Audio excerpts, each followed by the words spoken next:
welcome to another exciting Dagster Deep Dive. This time we'll be talking about accelerating MLOps maturity with Neurospace. And machine learning within data orchestration has been one of those things that we've always wanted to cover, and I'm so glad that we could have the experts from the Neurospace team come in and show us how it's done. So, a little introduction. I'm Alex Noonan. I'm a developer advocate here at Dagster Labs, and in my background, I primarily come from the small and medium-sized business space, where I did a lot of data engineering there. And then the Neurospace team, you guys want to tell everyone who you are?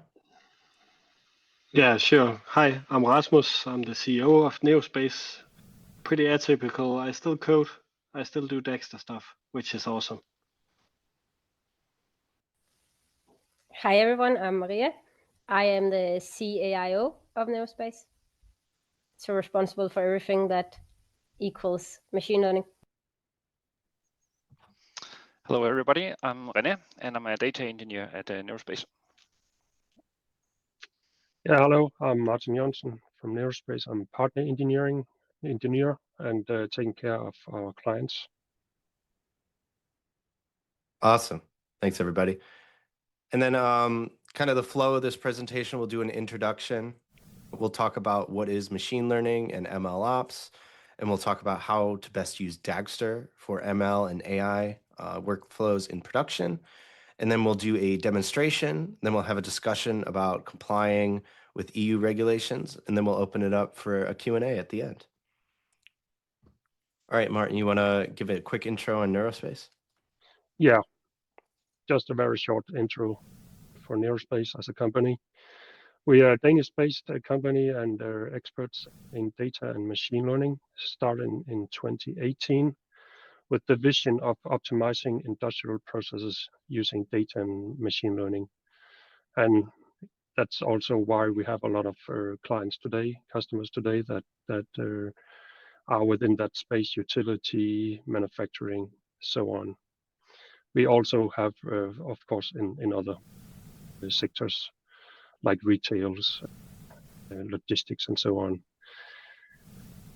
We are, of course, a Dagster partner. That's why we're here today. And yeah, our core competences are, of course, within machine learning, MLOps, data platform. Doing machine learning, it requires a lot of MLOps and data handling. And actually, more like 80% of our work businesses within that area. Then we also have some knowledge and insight and expertise in the EU AI Act. Maria will tell us about that a little bit later. And then we are having a lot of security handling in our from design phase to operational phase. That's how we are doing data platform and machine learning, having that in mind always. Yeah, that's it, Alex. All right, awesome. All right, so what is machine learning? And it really depends on who you ask. If you ask me, I would consider a linear regression part of machine learning, especially if you productionize it. But essentially, it's anytime you use advanced statistics to like automate a process, and it has that sort of probabilistic nature of a process. You have different types. So supervised is when you know the labels that you're going in beforehand. Unsupervised is when you don't know the labels and you let the system figure it out. And reinforcement is when you train based on trial and error. And AI, I would also consider within the machine learning family, but it is like a few years ago, natural language processing was a big thing, and that's what these language models were called. But AI has definitely morphed into its own thing, but a lot of the core processes remain the same, especially when talking about deployment and managing of these models. Also, if you have any questions, please put them in the Q&A and we can address them later. And then what is MLOps? So Don't we love Venn diagrams? I think they're so much fun with all the different interlapping circles. Anyway, MLOps is the process of productionizing these machine learning models. And you have the intersection of machine learning, DevOps, and data engineering. It involves CI/CD, so you can have an automated deployment and quality check process, monitoring and observability, checking for quality and the process of the model's output, making sure it's within parameters, and then model lifecycle management. So it's pretty common whenever you're deploying machine learning models that they have some slippage whenever they enter production. And that's when the models run into data that they haven't experienced during the training process. And sometimes they aren't able to handle that. So you often have to do retraining and updating of your models. And then ML workflows are a little different from like classic software engineering or data engineering. It's a lot more iterative. And if you follow the scientific process, that's essentially what you're doing, where you're testing, experimenting, and then incorporating that feedback into new processes. So you often have a longer development cycle.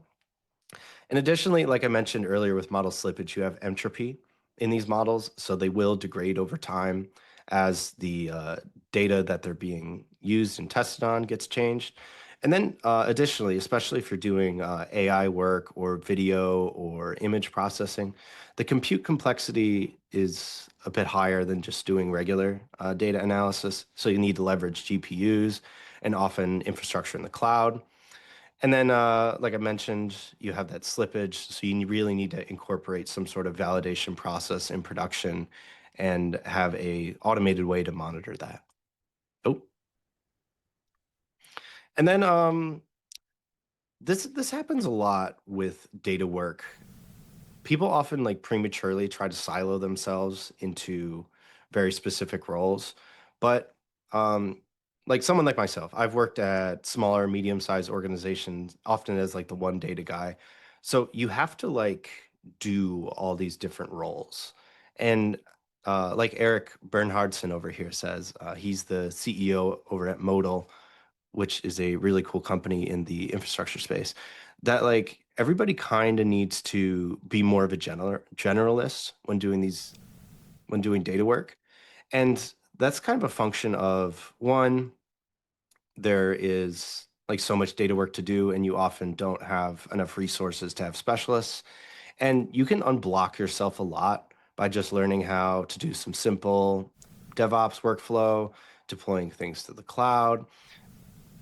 And then that way, one, you become like a better software engineer, data engineer, what have you. And two, you don't have to spend as much time like waiting for things to happen, and you can act with more agency. And oftentimes, like on socials or the internet in general, people get too hung up on the details or trying to have like the perfect technical solution. But you can get pretty far with just having like a good enough solution and just having some basic like checks and deployment process, and that can get you pretty far. And then when you're doing machine learning and AI with Dagster, we have integrations with weights and biases, MLflow, any of the major cloud platforms. So AWS SageMaker, Azure, or GCP. And then we have integrations with Modal and Ray if you're doing external compute. And then we have integrations with all the major AI providers as well. And then for some Dagster best practices, this is from the perspective of like the data platform engineer or the data platform owner, is you should utilize code locations. I know a lot of us have kind of like seen the meme of when you're doing ML, you have like 100 packages to import.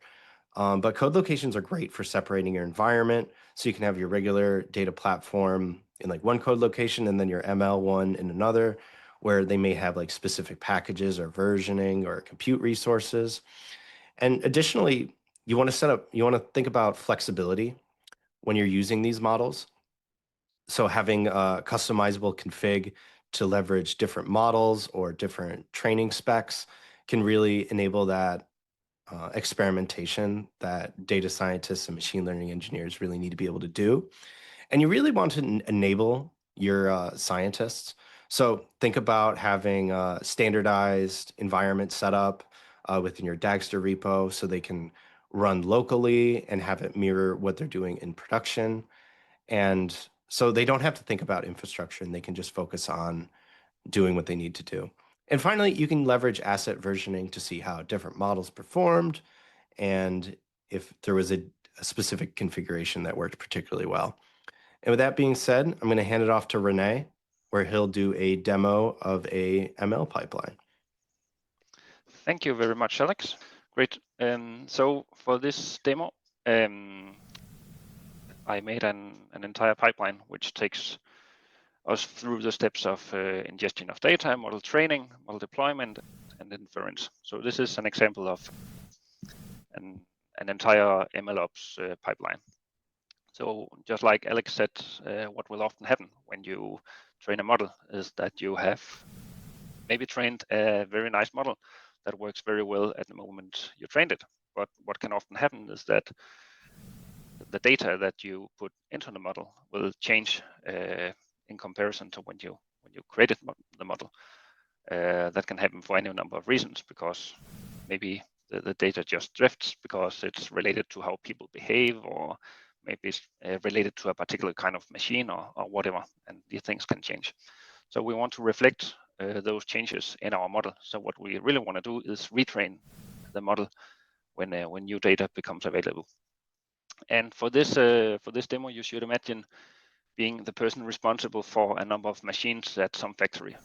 So what will happen is we get some readings from sensors from every machine, and based off those readings, which could be, for example, the process temperature, or the ambient temperature, or the whatever parameters are related to the machine, we get those readings once every morning. And those readings then reflect how the machine has been running through the last 24 hours. And based off those readings, we want to predict if this machine is going to fail within the next 24 hours. And so for that, so you can see the data is something like this. We have some machine ID, we have some temperatures, rotational speeds, whatever, it's not really important. And then we have a label which says, did it fail or did it not fail? Of course, that label, you don't have that when you receive the reading. Yeah. So let's kick this thing off by ingesting some messages. So I just have a local RabbitMQ running. So I'm going to put some messages into that. And then what will happen in a moment is that Dagster kicks off and sees that there are now new sensor data. This sensor readings is an asset which materializes automatically when there's new data. And then the way this works is that there's a sensor on this asset which will kick off a job when the number of messages becomes larger than 500. So I think it's finished now. Let's just publish 500 more and see it kick off once again. Of course, this is a little bit unrealistic at the moment, in the sense that I don't have a trained model at this moment. Of course, when you have a pipeline like this running, you will probably have a trained model from the beginning. But I like to create that model as part of this entire pipeline. So I'm absolutely certain that my retraining does exactly the same as the original training did. Okay, so now I have some readings here. So let's now imagine that the day ends. And now I know which machines fails and which didn't. So now I get basically the labels for all my observations. Now I have 1,000. I just published 500 messages, like readings twice. So I have 1,000 sensor readings, and I have 500 statuses of my machines. So let's materialize this one. So this asset will basically say, if I look at the data and see, okay, how many of the observations do I have a label? And when this finishes in a moment, it should say 500. Yeah. So there are like 500 overlapping observations and labels. So this I can use to train my model. And here you would probably have some kind of automation. I didn't do that for this demo, but in a production setting, you will probably say, okay, so when there's a minimum of 500 matches, I will go on and automatically kick off my training. Of course, also depending on how heavy your training is. Maybe you don't want to do that if you're training a huge LLM or something like that. But in this case, it's rather simple. It's a simple random forest, so it takes a few seconds to retrain it. So in those cases, you could, of course, have this step kick off automatically whenever there's a decent amount of new data. But let's just start the training and see that it starts. Okay. And here I have two steps that will split this data into two, into the training and test data. Yeah, while this finishes, I just mention that I didn't mention these two. So I have the readings that are being cleaned. So I clean the data here, and this cleaned data goes to my inference step, of course. But it also goes to a historic reading asset. This asset is for gathering all my readings, so I have somewhere to store all the readings so I can use them for retraining. In this case, this is just a file on my computer where I store all the readings, but in a production setting, that would be a database or something like that. Okay, so now my training finished. Here I can now see I added some metadata for this model. So I can see that the accuracy was 0.94, the recall was 1, and the precision was 0.25. That's not really that important. But the important thing is that I can see in the Dagster UI the parameters of my model. So what I'm going to do now is say, okay, I will this asset called production model candidates is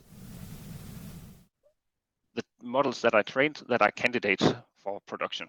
At the moment, I don't have any filtering on this. So probably if you trained another model that was worse than the model that's already running, you don't want to put it in this asset. I didn't implement that for this demo, but that's something you should probably do. Let's run this one and see. Okay, let's see when it finished now. So now I have here a list of candidates. At the moment, there's only one, this one. So I will just copy paste this. And in this demo, there's a little bit of manual work. You will want to get rid of that for a production setting, obviously, but in this case, it's fine. So now we want to deploy the model. And this, I think this is an important step because you don't really want to take your trained model and just naively put it into production. Maybe it will work today, maybe it will work tomorrow, but at some point, somebody will wake you up in the middle of the night and say, you need to roll back the model because something bad happened. Something is not running the way it's supposed to. And then if you made a very rigid pipeline that doesn't allow you to do that, then it's just a nightmare. So a clear recommendation is to always put in some step that allows you to do this manual. At least you should have the possibility to do a rollback. In this case, I did it by having this asset accept a configuration. It basically just takes the model name, actually the model path. So if I materialize this one, it will ask me for more input, and I'll just paste the path of the model and materialize it. And let's see. Yeah. So now I have a deployed model. So my inference step here takes two inputs. It takes my deployed model, and it also takes the cleaned readings. So when I have a model and I have my readings, I can materialize this one. Let's do that. And I should be able to see a list of the machines which are at risk of failure. Okay, so now I have this list. I can do whatever I want to do with that, publish to Power BI report or whatever, put it on a dashboard somewhere. Okay, so that's all fine. So what happens now is that the day ends and I get more data because every day I get new statuses. So let's publish 500 more of those and see what we can do. Yeah, so it's automatically picking up that there's new data, and it's materializing this one, and it's putting the data in a database.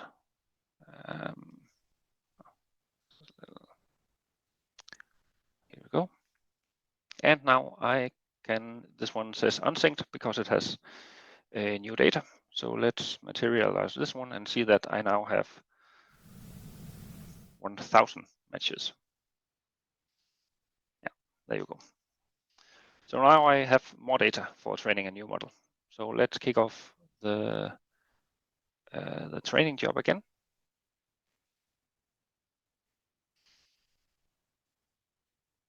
Here we go. So the model is training. And in a moment, we should be able to see that this model differs from the old model. Yeah, here you go. Okay. So now we see that the accuracy increased and the precision increased and the recall decreased. This is not really important for the demo, but of course, in a production setting, you would need to decide what's important for me. Is what do I consider a better model? So if it's precision that's important to you, then probably this is a model you want to deploy. Now, as I said earlier, you would probably want to have some kind of automation that looks at the parameter that's important and says, okay, did it increase? Yes, it did. So I put this into my database of production model candidates for automatic or for manual deployment later. Let's materialize this one. And then in a second, we should be able to see the new candidate. Yes. Okay, so now I have two candidates here. I can take this one and put it in my configuration like this and kick it off. And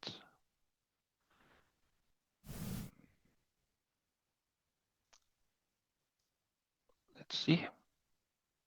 Did it already? Yes, it did.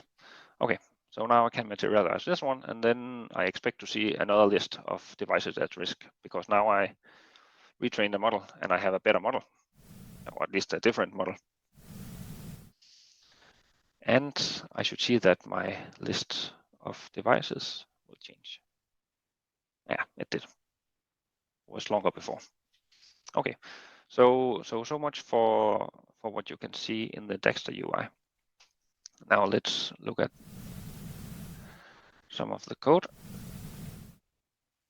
I'll just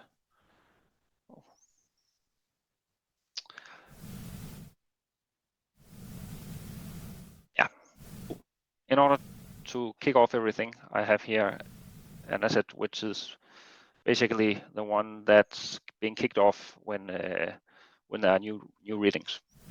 So the way this works is that this asset is materialized as soon as there are new messages, and to find out when there are new messages, no, it's here. Yeah, this one. This one, sensor readings, is the one that's ingesting the messages. And this one is being kicked off by a sensor, which is here. So this is a sensor, and what it does is it kicks off this job as soon as the number of messages in my Rapid MQQ is above 500. So when this happens, it yields a run request, and the asset kicks off, or the job kicks off.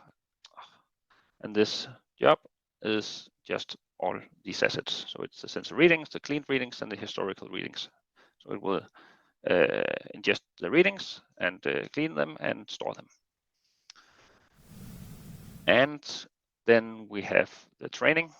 There's not really so much to say about that, but we have this step, which is the joining of readings and statuses in order to find out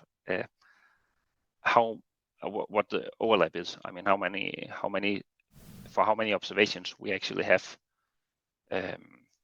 labels. Okay, and the final step I should probably show is the deployment. So for the deployment, we have this asset production model candidates, which will basically take my model, the model I trained, and then it will store the model and append it to a list of production candidates.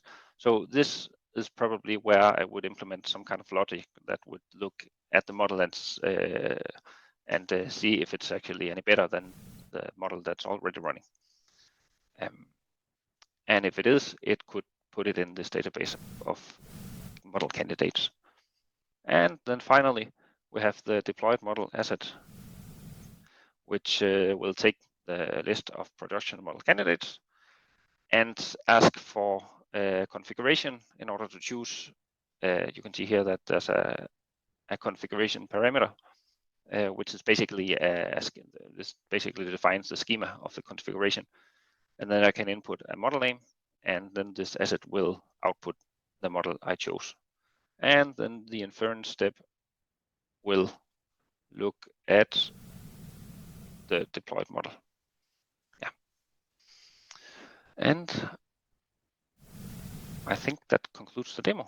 Because right now we trained a model, and the AI that we have created, we want to put that globally into the global market. And that includes the European market. And when we go to the European market, you will see that there are some regulations on AI called the EU AI Act. And AI Act is the first binding horizontal regulation on AI, which means that independent on what kind of product that you have, what kind of target group, if it is AI and it's delivered to the European market, then you have to be compliant to the European AI Act.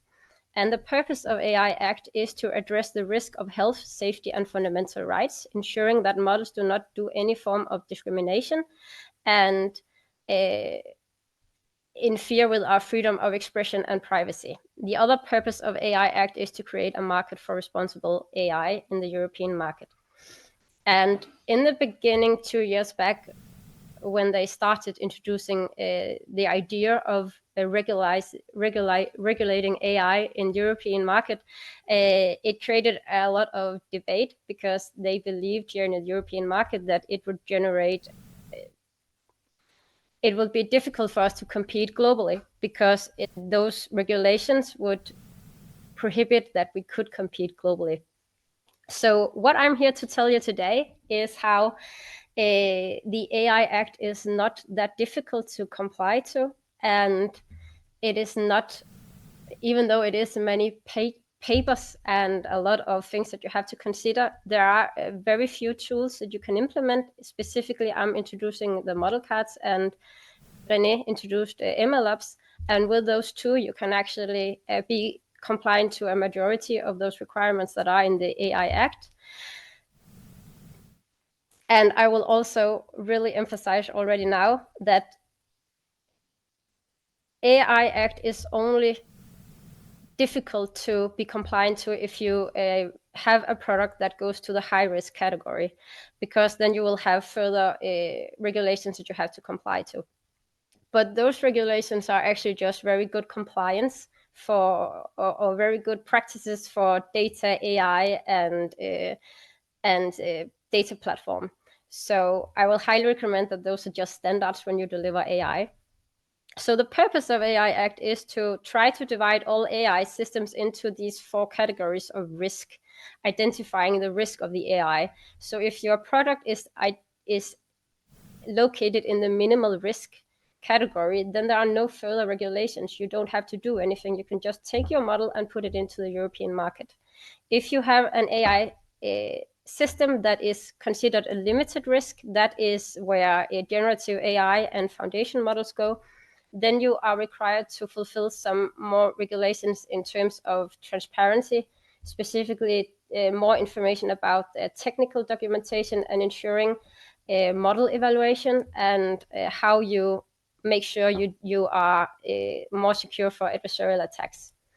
If you go to high-risk AI, that is all sorts of AI systems that negatively can influence human safety and fundamental rights. So that includes categories AI delivered to the medicine, automobile, marine market, or any AI targeting to kids. If you deliver any safety component to critical infrastructure or anything to education, then you will be in the category of high-risk AI.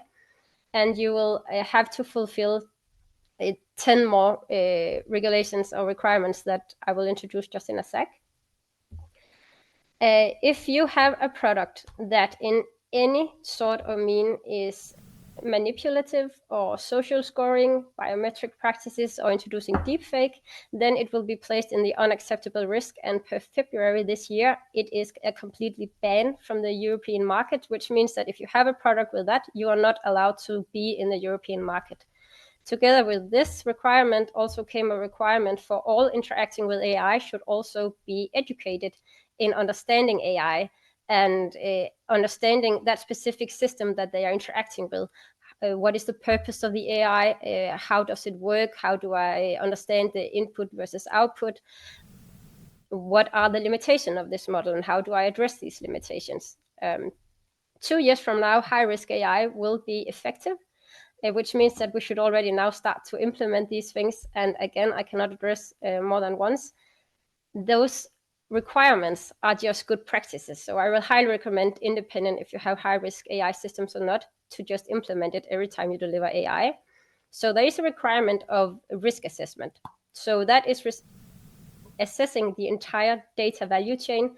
So both input data, your data platform, cybersecurity, and your AI model, and the risk of your model discriminating minority groups, the risk of adversarial attacks, risk of the model being used for out of scope use cases, which it is not developed to, but can be developed to, and then might affect some of the fundamental rights.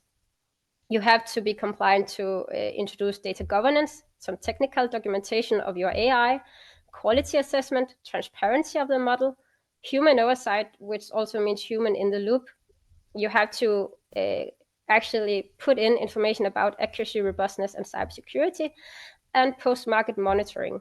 These 8 requirements are just, in general, good practices with AI. If you then have a high-risk AI system, you also have to apply to the conformity assessment and registration, which basically is that you have to be in a European database, which assess all of the high-risk AI systems. So if you introduce model cards, you will actually be compliant to the majority of these 4 requirements from high-risk AI systems by only introducing model cards. And a model card is basically a documentation of the model. It should follow all of the models that you have. It should be available for the users to see the model card, and it should contain information that is transparent for those who are interacting with the model to understand what is the purpose of this model, how was the model created, what goes into the model, what goes out, how do I interpret what comes out of the model. And Rene just finished off showing you how he trained the model. And there is a Python library called Model Cards. And this library is really awesome when you want to create model cards every time you retrain a model, because you can call the model cards, write a markdown file in your Python script, and then you can actually call directly those things that might change. For instance, the date with a retraining, what was the parameters when we did a hyperparameter tuning, that will change every time. This can be updated automatically. if we put in new information about the train test split, then that will be automatically put in as well. So the model card will be automatically recreated every time you do a retraining of a model.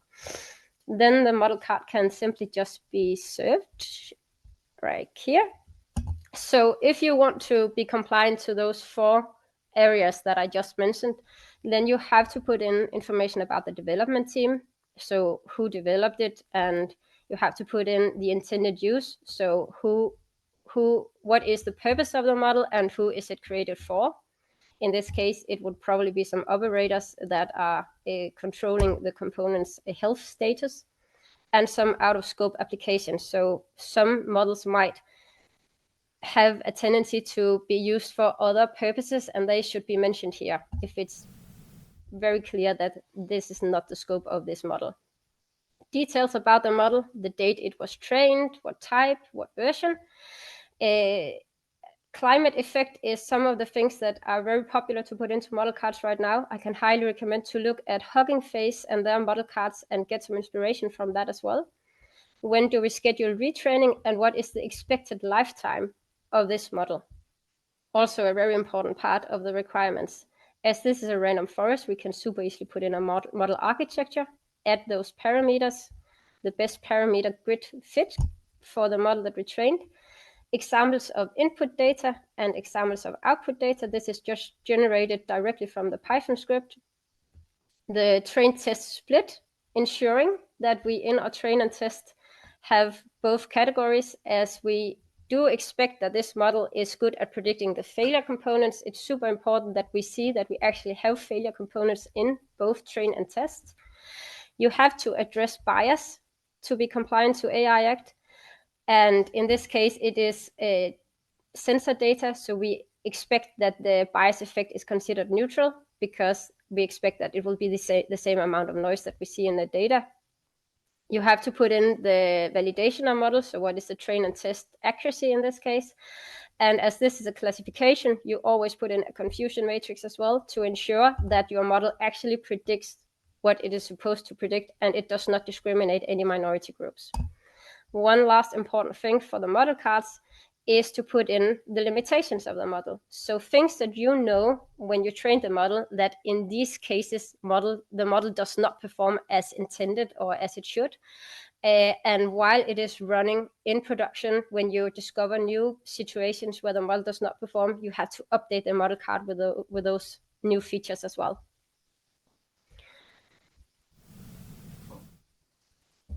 With model cards, you fulfill these 4 categories in high-risk AI systems. If you add MLOps, then you will satisfy these 5 areas. So that basically means that if you add MLOps and model cards to your AI system, you will fulfill the majority of high-risk AI systems. Not all, but the majority, besides having to do a risk assessment of your entire AI system.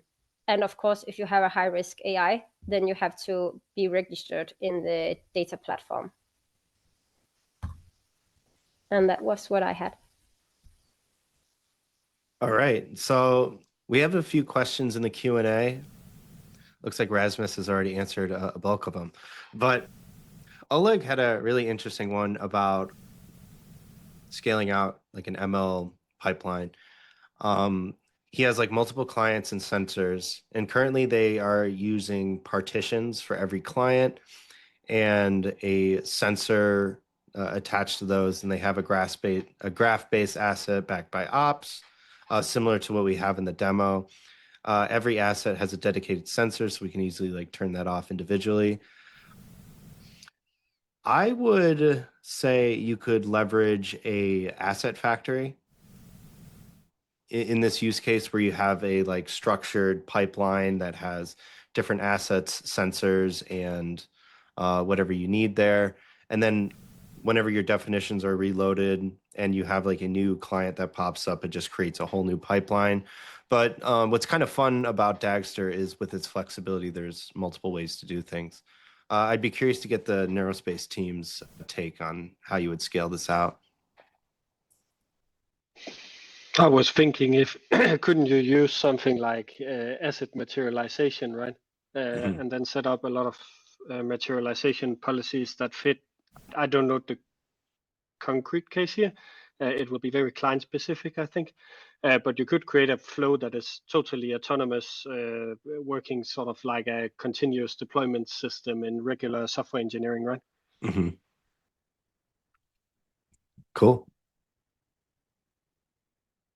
And then we had another person ask why UV is recommended over PyEnv. And I like UV because it's really fast, and it's like I was shocked how easy it was to get going, and it just works for managing these pipelines. But it is rather new, so that's something to consider. Yeah. I mean, if you have something that works, just go with that. But UV is really cool, and I would check it out.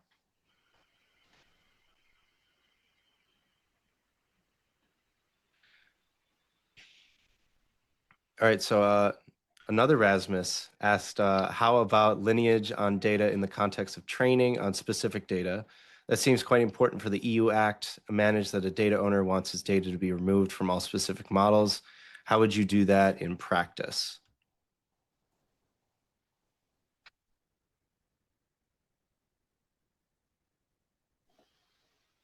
I think it relies a lot on which tools you have access to today. In general, lineage is, I would say, still an emerging field, but having column level lineage, a lot of tools can do that. I saw somebody mention weights and biases. You could do it in MLflow, you could do it in Dagster, you could do it in your data platform, you could do it in your data catalog if you have such a thing. In general, I just think you should figure out sort of what you want to do and what you want to achieve, and then implement it in whatever tool you have. But it's true that we need to have some traceability in terms of being compliant in the EU, especially if you hit the higher risk cases. Awesome. And this is where it gets important to know exactly on which data your model was trained. And I think having the lineage in Dagster really helps with that. Yeah, we had a few questions about like weights and biases integration and MLflow integration. And I think like whatever, like Rasmus was saying, like you need to really understand what you're trying to do. And there's often like specific tools that like cater to ML that can accomplish those things a lot more effective than and incorporate well into Dagster, which may be the foundation of your data platform. But we got another question on how to measure CO2 emissions for a model to report. I imagine that's like I imagine if you're using like a cloud system, like it's pulling data from like energy usage with that. But if you're running it locally, I think it just kind of estimates based on like training time.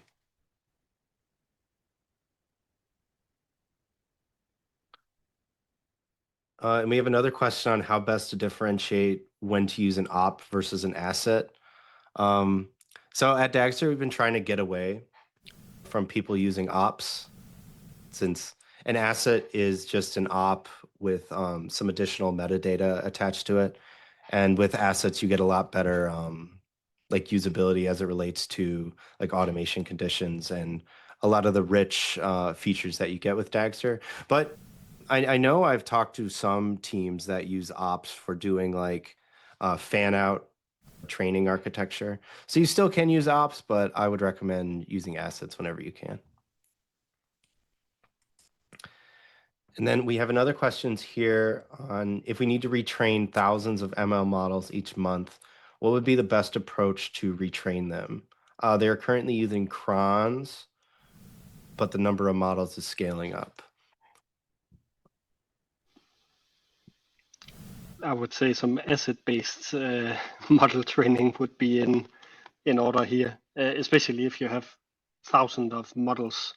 The great thing about Dagster is that it can compute the requirement as to if a model needs to be updated, if there is some data that needs to be refreshed upstream. So that's a big plus over doing cron jobs. In general, I would say that you should stop doing cron forever. But if you have more than maybe 5 to 10 models that needs to be trained, then don't do cron. Don't do time-based things. Do it based on when data arrives, and then you can make the step where you release the model dependent on time. Let's say you have in your contract that you can only update the models once a month or something like that. I would say, in addition to that, with declarative automation in Dagster, you can create custom automation conditions. So you could create something like only do it on a weekday when a certain number of new data has been entered. So you're not like wasting resources training data that doesn't need to be done. And then we have this question on how Dagster CI/CD is different from CI/CD pipelines offered in GCP or Azure. I would say with Dagster, we incorporate with GitHub and GitLab. So it's just a matter of like having your keys and configuration tied to your Dagster project. But I know internally we use GitHub for like our internal implementation and then the main Dagster repo. Yeah.